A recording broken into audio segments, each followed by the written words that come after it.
Yeah, chilling with the Zulu man. Cela ukubingelela emakhaya. Namhlanje umbusi Hlengo ukhona la uzobambela i-podcast yeZuluman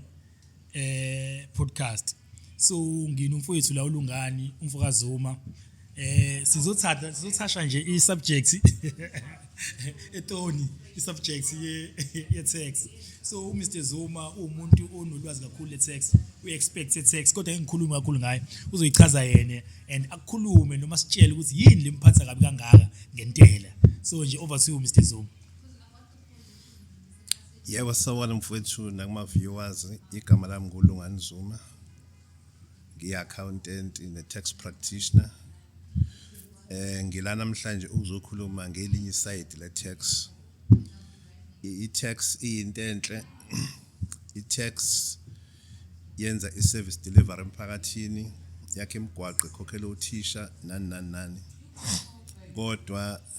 there is another side of tax engikholela ukuthi kufanele silenze abantu bal-understand. Ngizolichaza lelo side ezesiqhubeka. Yeah. Mhlambe because senginawo ukuthi uMr Zuma iside alibhekayo kakhulu noma igazi afisa ukutshengisa abantu lelo ukuthi i-tax ingamuyisa umuntu. Yabo lento leyo ngicabanga ukuthi leyo nto ukuthi i-tax ingamshaya phansi umuntu, i-tax ingamqhuma phansi umuntu yabo. So mhlambe Mr Zuma awuke nje usithatha usibeke ukutheni mhlambe iziphi izinto abantu abangayiqashela nge-tax kahle ubungozi bayo intela noma ama-evils entela mhlambe sibeke kanjani. Okay, okokuqala ngizothi intela iyafana ne-fingerprint. Wonke umuntu une-fingerprint, i-fingerprint yami ayifani ne-fingerprint yakho. Kukhona umuntu ongatrader ngama-million angabanjwa nhlobo. Kukhona umuntu ongatrader ngo-R2 abanjwe apanisheke kakhulu ngendaba yentela. Lo ongabanjwa uyinkinga ngoba uyaye akhe isithombe emphakathini esithi esenza ukuthi abanye abantu bese beba nento ethi bazoqhubeka bazenzela isinomo kanjani ebese bona ke sebeshayeka kakhulu. Mhlambe if I may ask Mr Zuma, what makes ukuthi abanye abantu bangakwazi ukuthi babanjwe indaba bangabanjwa abanye abantu? Kunezathu eziningi. Sokuqala phela isisukuthi abaqoqa intela nabo basebenza nge-labor force eminimal. Okwesibili nabo abekho effective, nabo banamaphutha, nabo banama-weaknesses kuma-systems abo. Okwesithathu yikho-ke phela ukuthi intela nayo ine-agenda. Kukhona abantu ezobashaya phansi, kukhona abantu ezobashiya. Kukhona abantu esibaziyo asebegaxelile ngentela, bapanishwa, bakhokhiswa, baphucwa izinto, bawe emabhizinisini, babhuquzeka phansi. Siyawubonga leyo initiative uma kuwukuthi phela ikhombisa ukuthi umthetho usebenza kangakanani. Kodwa ke la sikhathazeka khona ukuthi sekuthenini manje why bese kubanjwa isigebenga sisodwa, laba abanye bona ababanjwa ngani. Lapho ke bese siqala khona ke bese sithi ayi engathi intela yes iyayenza service delivery kodwa futhi intela inezinto esingayibiza sithi thina ama-evils of tax. But if I may ask Mr Zuma, mhlambe angikhulumeli usazi because angazi, but this is my opinion. Mhlambe abaqondile ukuthi bafuna ukwenza example. Mhlambe let's say uMr Zuma mhlambe umuntu omkhulu. So uMr Zuma njengomuntu omkhulu ameshaya yena amaphepha ayabona wonke umuntu uyathuka. Athi ngeke kufanele sikhokhe ngoba mengikolita lamadoda ngenzeka lesibonelo esenzeka kuMr Zuma. So akusona strategy maybe ukuthi ba strategic to say okay, you know what, this is our way ukuthi sikwazi ukukholetha enough tax because kade ngizwe ngithiwa kulonyaka ukukholetha intela enkulu kakhulu kunelati lindelekile. So kuyatshengisa ukuthi mebenze lama examples lawa ahashanyana abantu bayasondela bazokhokha. Mina lawo leyo nto lekhokhiwe nakhona ngingaphawula after sengibuke amaphepha. Ngoba mhlambe mase senze nje isibonelo esilula sithi makuthiwa kukhokhe mhlambe intela qoqe u-R30. Malini intela kuleyo R30? Malini ama penalty kuleyo R30? mhlawumbe ungathuka mase kutshela ukuthi kuleyo 30 rand oyin total tax mhlawumbe ungathola ukuthi kuqoqa u10 rand u20 rand umele ama penalties ke eza nezinto eziningi kukhona abantu abashawa ngama penalties because abakwazi ukuresponda masisha kuma queries asuke eqhamuka kubaqoqi bentela khona abantu abashawa ngama penalties ngoba banalo ulwazi ngeindaba zentela khona abantu abashawa ngama penalties ngoba mhlambe abantu abasuke beauditor besebenzise isandla sensimbi mangizosho kanjalo. But now ngiyayizwa le nto leyo and isobala iunderstanding impela kodwa into engizofisa ukuyazi kangcono ngayi tax ukuthi ke we spoke about evils of tax. So mhlawumbe can we zoom into those evils because mina la ngifike ngidide khona yes nami ngifike ngibone ubuhle be-tax because siyayibona isebenza kodwa namhlanje ngithi uyinyusiwe even i-VAT ngemali ethize uyabona so and uyabona izinto eziqhubeka yibiza so kuyithanda ukusinda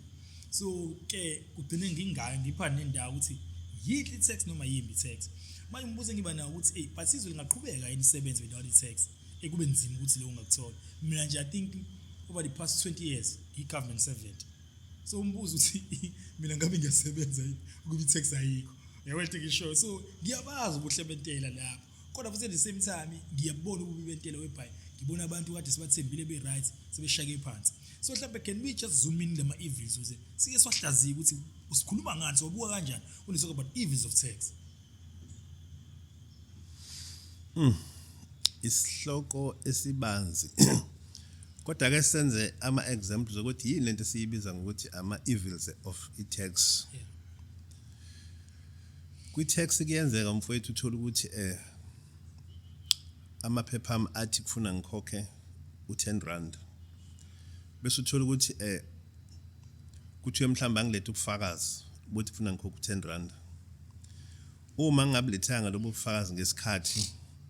umqoqintelo sezohamba aqale phansi ayibalele usezovela aqale phansi ayibalele yena aqhamuke eqhamuka nesikweletu esikhulu. But why am I respond if it's, I'm not talking to you as a person, but I'm talking about generally because I'm a businessman, I'm making an example. And automatically, no matter I say what is expected of me, which is a business person, tax practitioners, these are making sure which business to stay afloat because its tax is low. So now, with the business to stay afloat and everything else, for now, I'm back corner, but to should advise and we on, was in night holding. Ngelinye ilanga sengifola kulabantu esothi bangene kuma evils tax. Into phela yenza ungaphenduli ngesikhathi ingenxa yokuthi kunama standard asethiwe. Lama standard bona mhlambe phela bawacwaninga abase bewaphasisa ukuthi uma usinikeza iphepha elithile kufanele mhlambe in 21 days ubusukwazi ukusubmit i-supporting document. Kodwa futhi mawungabe ngasubmit kule supporting document bayadlulisa mhlamba akunikeze futhi omunye u21 days mhlamba phinde futhi bakunikeze omunye u21 days mhlamba noma sebekujaha bakunikeze futhi omunye u21 days. So uma sikhuluma nabana mfethu into ecurrent kuya understandeka ukuthi why uhluleka kodwa khona esinye isikhathi lapho uthola khona ukuthi uya trader mhlambe kuthi kusuka vedana kuthiwa hayi ndoda sisacela ukuphindela kuma record akho ka5 years uzowathatha apha ama record ka5 years. Mfethu ngingazi because and I'm a businessman as well kodwa ke mhlawumbe I'm not in the level whereby so I can be trading for 5 years or so I'm not in anginayo leverage ukuthi ngibe nalamabhuku kanjani kodwa when you talk about big businesses my brother whereby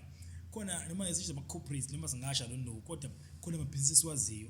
uthola ukuthi amaphisa amakhulu ukuthi bengiyangabi nama records are right so kungenzeka ukuthi mhlawumbe thina lento esizibiza nge-evils tax mhlawumbe ukuhluleka ukuthi siqoqa amabhuku especially njengendle emnyama because kuze kube ngazi ukuthi there is this notion ukuthi kushawa abantu abamnyama yabo nami ngize ngibuka ukuthi kwashawa abantu bodwa yabo not knowing ukuthi ezinye izizwe zenza kanjani so now mhlawumbe akuyona inkinga yamaphepha ukuthi thina siwaqondisa amaphepha ethu mhlawumbe ngoba ngicabanga nje ubusho 5 years mhlawumbe kufanele ngabe unayo i-recording mhlawumbe kufanele ngabe unayo i-filing room yabo namhlanje ngicabanga ukuthi sekhona ama-cloud nazo zonke lezi zinto ezishow ukuthi umsebenzi wakho uhleli ukhona for 5 years ungakwazi ukudonsa ube nawo mhlawumbe asifeyili lapho sesigcina sesiku-evil be-tax and we failing ukuthi senze ibhizinisi ngendlela e-right. kunento eyenzeka enkathi abantu bengena kwinkululeko even na before abantu mabengena ebhizinisini khona izinto abangatshelwa zona ibhizinisi liyafana ne-ocean li-deep kodwa thina masingena kwi-ocean ebhizinisini siyasitshela nje ukuthi hayi uzothenga ngapha udayise ngapha ucharge le profit bese ukhokha i-tax kodwa uzothola ukuthi masungena ebhizinisini uyathenga ngapha uyadayisa ngapha bayantshontsha abantu bayagqekeza abantu kwenzeka ukuthi lezi zinto uthola ezinye ngempela unesimo esingaphezu kwamandla akho ukuthi wenze njani uzenze zibe semthethweni so mayisefika umqoqintela yena uzoveda nabo ngazathi nje hayi yonke into ibihamba within your control kanti ezinye izinto isuke seyiphunyuke within your control okay kube inkinga kakhulu ukuthi uma usuthi uyamchazela kwesinye isikhathi ukuthi cha ndoda la angisenakho lokho kodwa ke asisebenzi asivumelana phela ngento ekuthiwa i-judgment njengokuthi nje mhlambe ngithi mangizothi i-turnover yami u2 million uma u2 million asivumelana phela ukuthi kusho ukuthi i-cost of sales yami ubani mhlambe u1.8 million yana vedana ethi cha mina ngizobuka i-turnover yakho ngikucheck kuyona i-cost of sales angizoyibuka nhlobo yazi mfethu lento ukhuluma ngayo ngikhubuza indaba yamama wethu esimthandayo umama uMpisane noma ngisuthi umamkhize kahle kahle ngumthandi webhola mina so njengomthandi webhola esiphoxekile mfethu nje basekwenzeka lento ku-PSL webhayi kudliwa ithimu usazoyidla ithimu ama-team aseyancipha kunenkinga ne-confusion abanye bathathelwa ama-points ku-PSL mina nje ngiyi-Sundowns so i-Sundowns ilahlelwe 3 points wonke so kumina ngiyazi ukuthi inhliziyo yami ibuhlungu kakhulu ebholeni ngaphezu kwezinye izinto kodwa what I'm getting into my brother ukuthi-ke if we zoom into her yena njengomuntu uthola ukuthi mfethu mina inhliziyo yami inokuthi hawu kodwa futhi uMampisane besimbone iphila kamnandi kanje uMampisane besimbone enza izinto ezinkulu yabo angifuna ukungena kakhulu business lakhe private kodwa kwasiphoxa nje ukuthi hawu kwahluleka kanjani ukhokha i-tax mfethu so umuntu mhlawumbe singamenza example yabo singa-benchmark ngayo ukuthi mhlawumbe umuntu at that level uhluleka ukhokha i-tax how come mfethu can we even say umuntu onjengaye simfake njengama-evils of tax can we say naye singamfaka njengomuntu othi ufake ungena olwandle engazi at that level because she doesn't look ignorant yabo she doesn't look like someone ongazi ngempela akanalwazi kodwa simbona naye eseshawa induku esithusayo sonke and sisi-affecte sonke 3 points wethu awukho babili yabo ekamampisane mfethu inyanga zisesihlawule njengoba ungibona nginyakaza into kamampisane ijulile okokuqala kufuna mfethu umuntu aqale ahloniphe imithetho yabaphathi nemithetho yezinkantolo ngesinqumo sikaMampisane kodwa ama viewers angathuka ukuthi mhlambe mase sibuka amaphepha singathola mhlambe i-difference engaka mhlambe singathola i-difference enkulu njengoba ngeke ngachaza ekuqaleni mhlambe mabe ngishilo kwi-tax uyakwazi mfethu ukuba nesikweletu semali ongayenzi lokho kubangwa yini na kubangwa izinto eziningi njengokuthi kwesinye isikhathi uyahluleka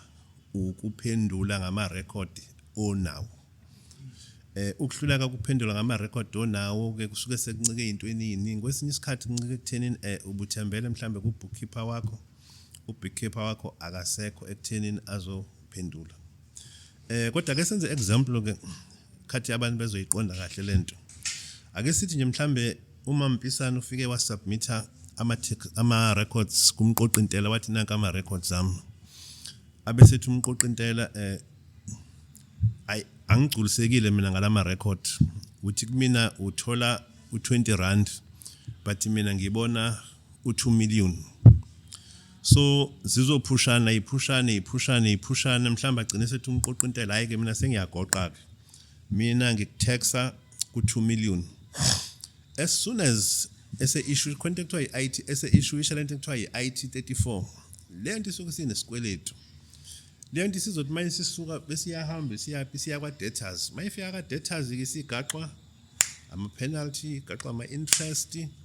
igaxwa yenye into ekuthiwa i-understatement penalty mhlambe uyakwazi ukuthi kwi-tax ukweleta u2 million uyithole usukweleta u4 million yabo uma usukoleta ke u4 million sekuzothiwa ke sekuzothiwa ke cha usenalo phela ithuba lokuthi uziphendulela kuyakuthi objection ngolimi lakhona uthola ukuthi ke uma usuhamba kana leli banga le objection nalo futhi linesikhathi kufuna yonke lento uyiphendule ngesikhathi mawushawa isikhathi ayike izembe seliyakudlala usufana nani usufana nje nemuntu oyidata kubona bazosuka laba baka data baqale nabo bathi sicela imali mongasiningela ngelithile siqhubekela phambili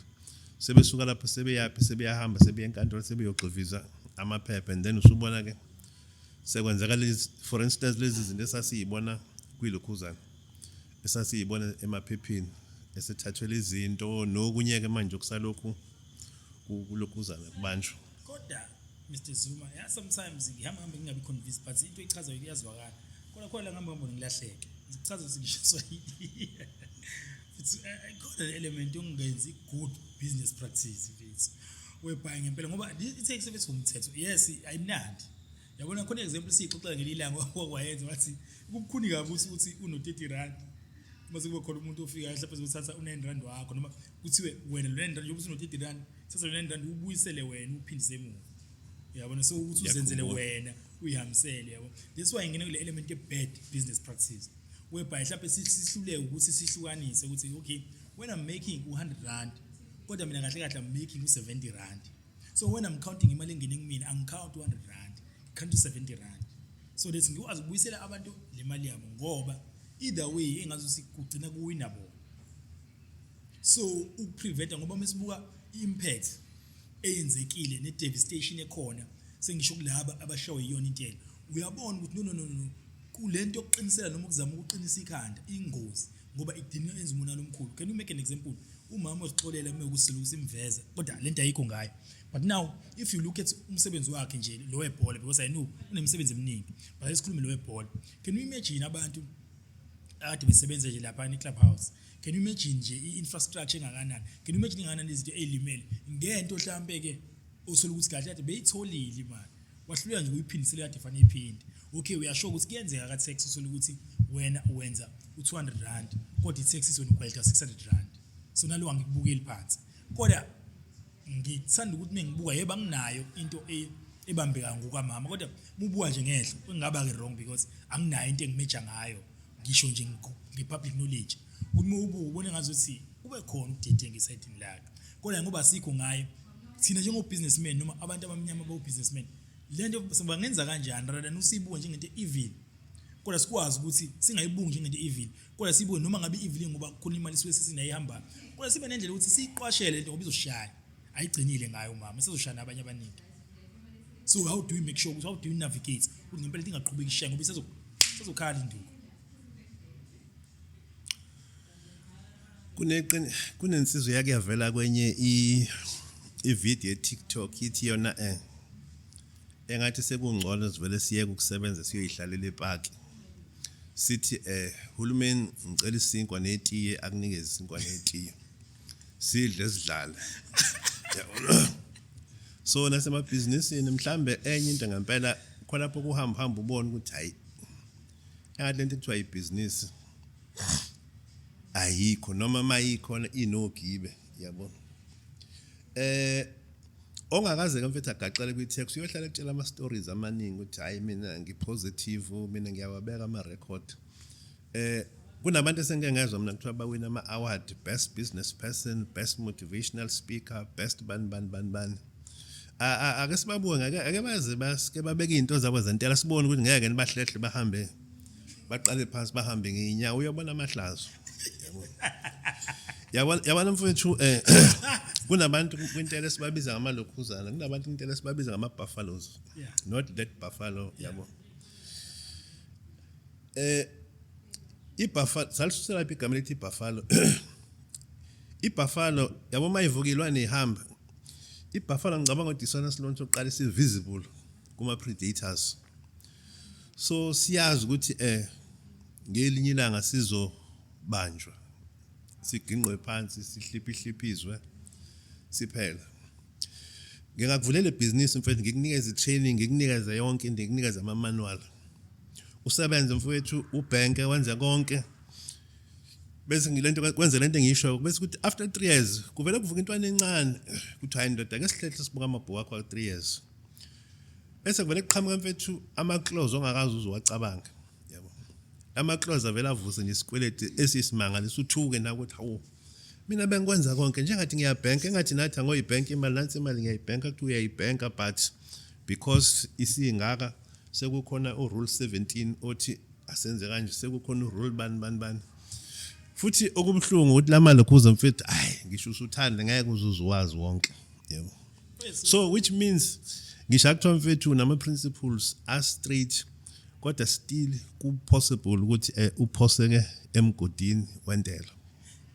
If nami ngiqhamuka from a regulatory background yabo umsebenzi wami ngiyazi regulate enye izinto ezikhona la ku province yabo so into esike sisho thina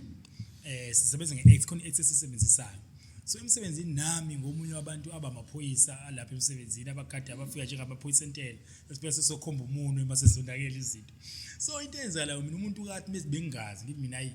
ilekhuzana ignorance of law is not an excuse so ke ngabe mazi ngithi mina umuntu usomabhizinisi noma imuphi fanele azi sure nje besebenza lo msebenzi oregulated yithini ukuthi uyazi yonke imithetho efanele ungathi mengifika athi angazi bengazi so ngamanye mazi honors ku business person ukuthi ngempela abe nolwazi lalezi zinto so now we are saying nje bahleli kanje ukuthi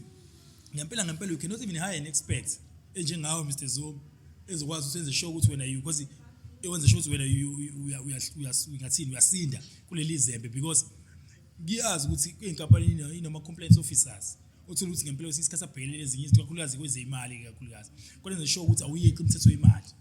uyabona as a business yazi mhlawumbe no size ama-business abalingani because ama-business amancane ngicabanga akanawo ama-compliance officers kodwa what I'm getting into ukuthi ayikho into engenziwa because into esiyibonayo nento evela ukuthi uma kwenzekile washayeka ulala phansi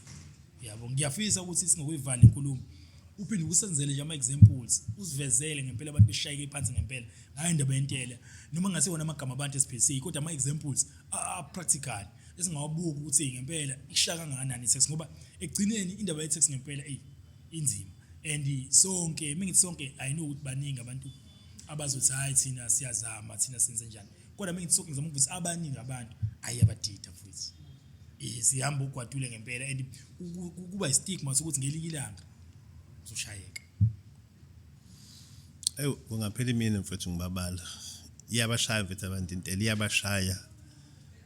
okubhlungu nje futhi ukuthi ifana nesifo esihleli ngaphakathi kukhona nje ngimaziyo ono 6 million kukhona omnye umama nje ngimaziyo ono 6 million sekulula ka manje ukuthi mabe kuthiwa khulu ukuthi unesikweleti sentela kuqalwe nje ku 500,000 yabo qala mhlambe bekungcono angazi ukuthi kuqala nakhona futhi kwakufana ngibona kusafana nje baningi nje mfethu abantu abashawe intela yabo abanye mfethu bashaye kwavaleka amabhizinisi kukhona angazi noma uyayibona lento ebhalweni ngiyabonga men's sex mistakes of today is a man's personal problem of tomorrow no is a woman's is a woman's personal problem of tomorrow exactly ngipinde ngifunde kahle so ngibe ngifunda ngi-excited a man's sex mistakes of today is a woman's personal problem of tomorrow awuyichaze kahle lento exactly abantu phela mfethu bayabantu bakhona abanye abantu abazokwazi ukuphila bathubeleze mfethu bayidoji tax bazenza izinto kodwa inkinga igame izoqala mhlazane sebephumile bona egroundini mhlambe sebethatha ukufa umqoqintela mfethu esejaha umama esethi umqoqintela umyeni wakho ushaya ngo7 years awuhlehle kuye lapho ku7 years mhlambe lapho umqoqintela uzobe sephethe ibank statement ka7 years le bank statement ka7 years mhlambe ke sithi nje ikhombisa abantu mhlambe ikhombisa ama deposit ka10 million each and every year lo mama ke obehleze ekhaya noma bethi mayifika ebusinessini yena nje asize ngalezi izintwana ezincane ongenawo ama management reports ka day to day kuzokwenzakalani kuyena lonke icala lizobuya lishaya kuyena okusho ukuthi lo muntu lezi izinto akade ezisebenza zonke kungenzeka igcine zibuyele emuva kodwa ke futhi asingakushiya mfethu ukuthi bakhona nabanye abantu abayihenge mfethu libalele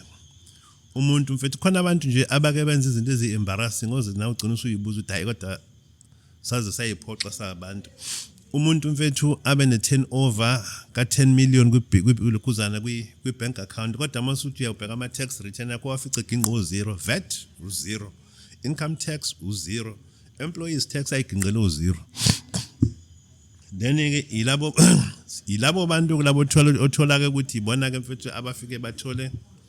isibhaxu sangempela futhi masimshayele nje mfethu hayi simshaye impela nabe aphume ebhizinisini. Element yelokhuzana element ye-great ke ngoba yabo letho isiveze enye into kungenzeka ukuthi umuntu great yabo so ushawa ukuba great nje usothi ngempela when you making 10 million as in terms of turnover yakho how come ngempela singabo 00. It tells you ukuthi nakhona ikole element yokufuna ukudla konke ufuna ukudla namahlamvu uthini ufuna ukudla amadumbe namakhasa khona ungahluki. Mina ngathi mfethu enye yezinto kodwa I don't know if it's tax related kodwa bathi bakithi mhlambe bewungekuhle yini ukuthi especially abantu bamabhizinisi uma uthola imali ungaqali kube kukhulu kakhulu ukuyijabulisa nangaphezulu ukuthi uqale ubheke zonke idingo zebhizinisi mase kukuyijabulisa ngemuva ngoba isikhathi esiningi kujwayelekile uthola ukuthi umuntu mesimbona uma simkala ekuyijabuliseni uhamba phambili kodwa kwintela ezengamuva. Uyabona ngiyazi ibhizinisi indlela ehlenywa ngayo uthi lapho masuthola imali ube nayo lento yanethi ngicela ngifuna ukuyijabulisa kodwa mina ngithi ungayijabulisi kuze kweqe uzuthola ukuthi wena into ogqama ngayo ukuyijabulisa and then masuthola ukuthi ekuyijabuliseni kwakho uthola ukuthi usuphula umthetho ngoba awuwazi ukhokha intela because I doubt ukuthi there will ever be a time yes kuphila thina ke whereby tax izobe ingekho ngaso. That is very powerful my brother, that is very powerful. Iyona principle leyo ekufuna ngabe sihamba ngayo. Mina sengeze ngithi abantu ake bayisule manje lento ukuthatha umuntu ibusiness lami le economic system esiphila ngayo ifike nabelungu ukuthina akuyona indlela esiphila ngayo. So asingayiphosisi uma nebusiness vele nje uyitshela ukuthi ngoba uhulumeni ufika athi utrade phela emhlabeni wa istate sithi utrade emhlabeni wami awu trade kwakho so nje utrade phela komhlaba wami khokhi tax. So bungcwane vele ukususa ukuthi hayi leli akusilona lami akusilona lo baba mkhulu utshela ukuthi cha leli business lika hulumeni kusho kanje ngila is a matter of ngizothatha imali ngapha ngiyise ngapha ngiyiholele ngikhokha intela ngokomthetho kufuna kube njalo otherwise vele uphume lokhuzini vele uphume ebusinessini. Yeah, chilling with the Zulu man. Kodwa nakhona ucabange nje bonke laba bantu abaqashiwe kube kuthiwa nje siyabaholela sibaholele bese sithi hambani nina niyayikhokhela intela bangabe bayaya yini? No but ngaba bayi to be honest with you ngaba abaningi babo ngaba bayi kodwa phela ezizinto futhi ukubona ngithi devastating effects yayo ngoba kukhona izinto futhi ongeke uzenze ngoba uthanda kodwa ngenxa yesimo ozozenza. For example mina nje nginento ekuthiwa sweet tooth sike sakhuluma la izathu sixoxa le nto mina yase ngifike isikhathi ukuthi hayi ushukela fanele nguyeke.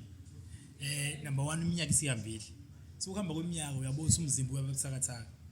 so ngomzimba uyabuthakathaka uyabona ukuthi ngeke ushukela uthi mawuvuka ekseni uthi uyeza umlomo uyababa usubotha lento ayikho right for igazi lakho so ngamanye amazwi noma ngabe bengijabulisa kangakanani kodwa kuyafika isikhathi lapho khona ngiyeke nje no lento fanele ngikhathe off ayisakwazi ukusebenzela. So what I'm getting into ukuthi ke nabantu ngokwentela ngenxa yokuthi bezohamba noma ngabe kumnandi kangakanani imali yakhe ayidlele yona kodwa kuzomphoqa ukuthi ngeke uyefuna usazi imali yakhe. Abantu esikhuluma ngabo labo bashoyo mfethu ungase sibheke kahle abantu nje kakhulu abasebenzi kune theory ethi umsebenzi akapheli u3 days esenalo iholo lakhe. Umuthi uyabheka yonke le mali iba ama debit orders yabona ngamanye amazi yaqoqwa kubona iyathathwa yabo khona indlela ethathwa ngayo usola ukuthi umuntu nje bambala abantu ngempela eva kwesonto usuke senayo imali after iholiday. So I think the same principle ibingasebenza futhi ukuthi usazi ke noma kuthiwa ayibambe iPayslip kodwa vele nje abantu ebathathe imali yabo ngoba igcinile ngabuya babopha. So abantu bebathi bazoboshwa ngeke bancame ukuhlala ejele kunokuthi bakhokhela usazi. However ke belizoba khona idlansana vele ezoshaya itoyitoyi ewizathi nasikhokhi lokuliboshiwe yabo. That's my opinion. Angazi kodwa noma mhlawumbe umqondo wami awucabanga ini ezweni lijwayelekile yabo. Ngicabanga ukuthi sike ngasiqaleni sikhulume ngegama elithi evils of tax. Kukhona into ethiwa igame into eyigame inezinto ezimbili kukhona igame ngisho ngazama kangakanani kuba perfect ongeke uzuze uyiwin eyohleze iwinwa abantu abathile Yeah. so nala emabhizinisini khona izinto ezinye ngeke kuthiwe ziyi-business kodwa thina mase siyibuka sengikhuluma ke manje ngaphandle komthetho ngibona ukuthi hayi lento kodwa engazathi nje ivele nje yakhela ukuthi ibe yisihibe ukuze omunye umuntu enze njani imidonsele phansi Yeah. mhlawumbe ukuze ngingaluli kakhulu ke ngenze nje i-example khona nje umunye umfethu wakwakhuluma kwenye radio wathi abelungu bafike bathatha abantu bathi abayosebenza ezimayini kuthe mase kubonakala ukuthi abantu okay mase besebenzile imali bavele bayivalele endlini badla isinkwa bavele basuka abelungu angathi abelungu ake nje system yavele yasuka yasondeza amashipini yasondeza abantu abadayisa umzimba so umuntu asebenze ezimayini athola imali angene ngapha abanye ke baye bathi no it's because abantu ba weak abanye baye bathi no lento yenziwe nje ukuthi cha maka wathola imali kodwa yenza sure nje ukuthi uyafaila la which is why uma siyosebenza imali emadrobheni sithi siqambe sifike ekhaya isuke ivele ngasekho because kune system ekhona eyenza sport silokhuze kanjalo so ukubuyela epointini lakho yes ungazama ukuyipractice leyo nto kufanele vele uyipractice kodwa angazi mina at the end mina ngokwami bengathi mhlambe izwe nje it needs to develop a new economic system ukuze liye phambili kunabafowethu abaye basitshela ukuthi i-revenue eqhamuka kuma-mineral resources ezwe iningi ngendlela yokuthi singaphila sonke singasebenzi siyihlalele ekhaya sondliwa Yes. kwenzeke yonke into kodwa amanye ama-scholars ayaphika athi wonke umuntu akakhokhi tax ngisho ingane efunde primary mayithenga i-stick sweet ikhokhi tax so uyabona ukuthi kusho ukuthi kunama-forces lana alwayo ngendaba yelokhuzana Yeah. so mina yes abantu abayipractice leyo nto kodwa nje ngicabanga ukuthi nakhona futhi uma sesizokwamukela ukuthi kunama-evils e-tax and then we will start addressing these evils kancane ukuthi hayini mhlawumbe amanye I may not be able ukuthi ngiwabeke kahle hle ngelokhuzana kodwa nje khona ezinye izinto esesiyipublisha manje ukuthi hayi kodwa lento engazathi ayihambi kahle uke wangibuza earlier on angani noma sengiphuma iciko kodwa uke wangibuza earlier on ukuthi umuntu akenze ngani izinto ezi-straight khona omunye umama nje engeke ngasebenza naye obe nalomqondo ukuthi makuthiwa kufuneka izinto kubaqoqa intela agijime ngejubana ayihambisa abuye naba bengifuna iphepha elithile ngimnikeze agijime alihambise uthola amaphepha wahambisa agcine sekuvuka ezinye izinto ukuthi hawo kanti futhi nokuthi qongepani ekhanda kanti futhi nokuthi nqongepani ekhanda yena uyitshela ukuthi mabe wahambisa lamaphepha uzoba u-good girl kanti enzana agcine senza esemcindezela kakhulu ngelilanga lo mama wakwangibuza wathi kumina wonke ngitshela ngani ukuthi nokuthi ngamtshela ngathi hayi mangisho kuthiwa ngiyakwazi ngeke ngitshele yonke into kwi-tax ngoba inde okunye nama ngikwazi namanje ngisakufunda mhlawumbe uke washo kwani wathi awuqashi ngani pho umuntu oyi-lawyer okunye nawo ama-lawyers okunye ngabe phela nazi inkampani enkulu ayigcwele ema-court kube kuthiwa nama-lawyers akhona azi yonke into le nto mfethu ishintsha njalo inde ine-terminology elikhuni inesingisi esilikhuni i-matrix nje mfethu esafuna ukuthi iqale phansi njengamanje i-discuss I hope njengoba nje sihamba lolu hlelo esiluhambayo sizoqala nje mfethu indaba yentela ke siyipheke nje ke siyibuka ukuthi hayi isilwane esini lesi ngoba ngelilanga usibona singathi siyimbuzi sibuye sishintshe kube ngathi siyi-antelope lude uhambe kusafuna silihambe nje bafowethu nge-tax No, Mr. Zuma mfethu kuyazwakala kakhulu and unami ungivulile amehlo ngoba sometimes it's easy to judge. It's very easy to judge. Yabona uma uqhamuka kumina especially thina ke ngoba i-background ungabi nalutho. Vele umuntu uma enoso simjudge kalula. So uma ngabe sekushaya umuntu onotho kuba lula ukuthi sipoint ama fingers use awumbheke indaba kenzi ngani yabo kodwa sikhuluma sina from into esithola ku-public domain esuka incane usuthi njengamanye amasuku esakhelwe phezulu. When we go deeper sithola ukuthi ngeke ihambe kakhulu lento le yabo. So engifuna ukusho mina nengifuna ukubonga ngawe nale ngxoxo sibe nayo ukuthi kancane uyayisusa inkungu kumina ukuthi no i-tax inkulu lento engiyicabangayo and uthi unfold indaba ze-tax asiyonto elula so nje mfowethu umuntu akabonge kakhulu umqondo uvulile kodwa ngicabanga ukuthi le conversation ayiphelile njengoba usho ukuthi mhlawumbe enye into safanele ngelinye ilanga sikesitshale mhlawumbe siwavele mhlawumbe before sifike noma sihlangane sibe nayo into esiyibhale phansi siwabheka kahle lama evidence text so list so unfold futhi siwacubungule sihlale kuona siwabhekisise kahle ngokuhlukana kwawo because kuyavela ukuthi ngempela i-text izingozi enizozishaya and into engithola namhlanje le ukuthi uthulisa ngisekho mina ishaya umama uthi mhlawumbe mina noma maseke ishaya ingane uma ngabe ibhizinisi isaqhubeka so it tells you ukuthi ngempela akusiyona into ongayidoja kalula sometimes izono zakho iwelele ebantwini bakho so ngempela angazi ngenza kanjani ngoba uyakuveza futhi ukuthi usuzame ngako konke ikhala ipanikata so now that's where nami ngiyahluleka ukunderstand ukuthi yini engenziwa kodwa ke ekugcineni we need to educate ourselves about sex. We need to make sure that we try with best ability yethu ukuthi sazi nge-sex as much as we can. So nje Mr Zuma mhlawumbe ngoba isikhathi sethu sesishayile mhlawumbe usuyigoqa mfowethu angazi ukuthi ungathini kodwa mhlawumbe angazi noma ungaqwashisa angazi noma ungabeka wapha amazwi kodwa cela ukube khona amazwi ongawabeka angasiza nje uJoe njengami ordinary Joe njengami about sex ungasiza ukuthi ngempela i-sex siqonde kangconywana. Sesivala ngingathi mina bafowethu this is the beginning. Kukhona lento ekuthiwa intela eyinkinga ekuphileni kwabantu. Lokho sesiqalelana this is the beginning ngoba sifuna ukusave imphefumulo, sifuna ukusave ubupha, sifuna ukusave abantu abazohamba bayolala emalibini ngenxa ye tax. Ngoba bakhona abantu futhi there are people who have been out of business because of tax. There are people who are 6 feet underground because of tax. There is a woman I know othi kumina namhlanje babuzuma ngiboni ngine glaucoma ihlela maliboni ngathuswa indaba ye tax ngathuka kakhulu. After that angiphindanga ngaba right. There are families that have separated because of tax. There are children that have been sleeping under warm blankets, but today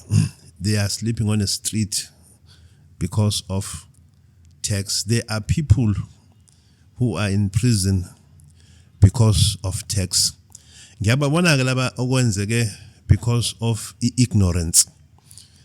Ngiyababona labo okwenzeke because they mastered the tax and then they used it to accomplish. Ngikhuluma mina ngabantu abashayeke because they didn't know. Ngikhuluma mina ngabantu who wants to do the right thing but only to find ukuthi leli bicycle abaligibele liyi tax mfethu liphakeme too much. Ngizazophinda futhi ngisho amazi ade ngiwasho ukuthi i-tax mfethu ijulile. I-tax inesingisi esilikhuni, i-tax inama clause amade, i-tax ishintsha njalo, i-tax inama rates. Njengamanje mfethu khona umthetho osushayiwe kuthiwa i-Tax Admin Act. Hayi lento mfethu indiza njengokhozi iyanqofa baba. Iyanqofa. Awusubmithanga ngesikhathi penalty. Usubmithile, understateile penalty. Sikuthumelele ilokhuzana iletha osibuyisela information is a criminal offense. Kulula kabi ukuthi nje ungayithola usunama charges ayodlula emillionini yabona. Bese kuphinda ke futhi sekuba khona ke enye into ke futhi ebuyisidide ukuthi nangokuhlengwa usebanjiwe ukuthi okay uyasikweleta. I-institution engaka madoda ephethe ama trillion njengoba kade izisho nje singaze zihambe yeshona le iyodla iTV emzini womuntu ngoba nakho yakweleta indaba leso sikweleti singavele nje si right off ekuphinde kuqhutshekelwe phambili nokuthi ke fine phela sonke njengoba kufanele sibe neskill sokusebenzisa imali nestate naso sifuna sibe neskill sokusebenzisa imali njengamanje manje uyayibuka le institution it is sharpening to collect tax from us but it is not sharpening ukuthi sithi siyizwe mhlawumbe sithi how can we live better. Kunabantu abaqashwayo ukuthi bazojaha uhlengwa kodwa uthola ukuthi egcineni uhlengwa mhlawumbe ukweleta u14,000 inkathi bejaha uhlengwa nanga umunye umuntu uyayibalekela lapha no14 million a week yabo uyayihambela nje no14 million a week akenziwa lutho yonke lento iyadinga nje ukuthi kibuye ikilukuzana ikihlale phansi ikiqaqa ngiyibona mina ixovene njengelokuzana ixovene njengokotini baye bathi ke mabekhuluma uminister bathi we need tax to build economy but angazi mina whether ungakwazi ukuthatha imali kubantu abaphuwa uthi futhi uzophinda wakhe i-economy ebe kukhona abantu vethu abakama trillion rands okuyibona abantu futhi abanama system organize abane facility right finance engikhola ukuthi mhlawumbe i-tax yabo ingakwazi ukuthi izwe liye phambili ngiyaxolisa ukuthi yabo mfethu njengamanje ungathola ukuthi if usuku lakho lu 8 hours umuntu ufuna ukwenza lento uthi ufuna ukuyenza ukuthi ufuna izinto eziqonde angithi lo 8 hours kufanele usebenze mhlambe 17 hours ukuze wenze ama sales ka 100% kodwa uzothola ukuthi la kulo 12 hours sekufanele uphinde manje ube no 50% ukuthi wenze le administration urecord ukwenza kahle ukufayilisha kahle ukufotho ngoba nakhona phela hayi ukuthi into encane yabo